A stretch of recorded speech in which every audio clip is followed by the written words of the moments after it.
तो बाबा जे सामू इहो छो चयो चांड्रो की मुके पसंद न थी करे? छो तो मुके खबर आए तो हु इन शादी में खुश ना है। मु तोके ज़ीनत जे मामले में सजा ॾियण खां बचायो आहे। मु हुन के चई छरियो आहे त या मंगणी असां टोड़े छरींदासी। वक्ती तौर हुन हा कई आहे। हाणे असां बिनी जा इख्तिलाफ खत्म थी चुका है।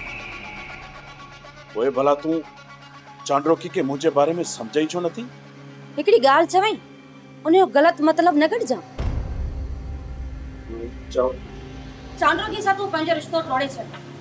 भरू भरू तू पंहिंजो रिश्तो उन जे नाले सां छो थो जोड़ी? टोड़े छॾ इहो रिश्तो। यो के रुझान मां उनके सिद्धी बंदूक सीने में हड़ा सा। शायद तो के खबर ना है या चांड्रो की मुझो हाने जिद बन चुकी है। आई हाँ इन हवाले सा असां बई हिक बे के चैलेंज करे चुका है। हाँ तो तू हाँ चैलेंज खटे वियो आहे न। शहरोज खान मां तो के सिर्फ इहो ही थी चवां त बेहतर इने में आहे त तू उन मां हथ गडी छॾ। कंहिंजी हैसियत किराइण जे लाइ इहो तमाम तरीक़ो भलो आहे। पर बाबा के फेस केर कंदो? मां इने हवाले सां तुंहिंजो रिश्तो सोचां थी। तू बेवकूफ को थी। बाबा से जीनत वाले मसले जे लाइ मूंसां सख्त नाराज है। ऐं वरी जेकॾहिं मां चवंदो मांसि न त मां चांड्रोकी सां रिश्तो नथो जोड़णु चाहियां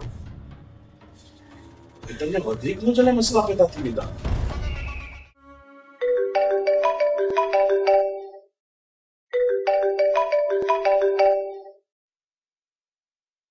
एतरी देर खां फोन छो न पियो खणी सूबेदार? ही तो छा कयो?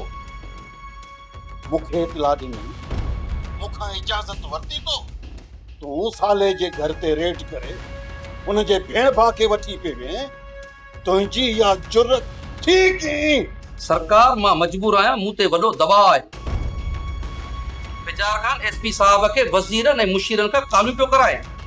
वरी बि तूं मुखे सूरत हाल खां आगाह करे वठी हा। तोखे छा थिया?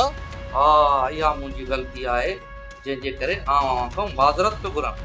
सोढे मूंसां वाइदो कयो आहे त राति साले पेश पवंदो ऐं सुठो इन में आहे त उन खे पेश कयो। ठीक है, आऊं कोशिश कयां थो।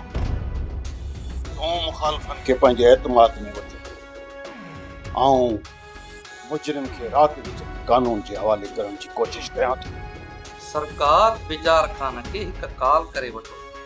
दुश्मन खे मसलत ख़ातिर थोरी दिलदारी ॾिबी आहे। तव्हां जे ईअं करण सां मूं ते बि थोरो प्रेशर घटिजी वेंदो। तूं छा थो चईं? सब कुछ समझा सूबेदार।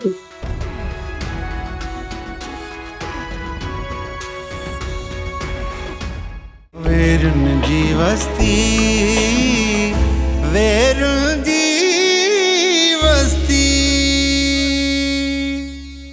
सब्सक्राइब कयो असांजो official YouTube channel Sindh TV HD drama ऐं वधीक अपडेट लाइ बेल आइकन खे क्लिक करियो।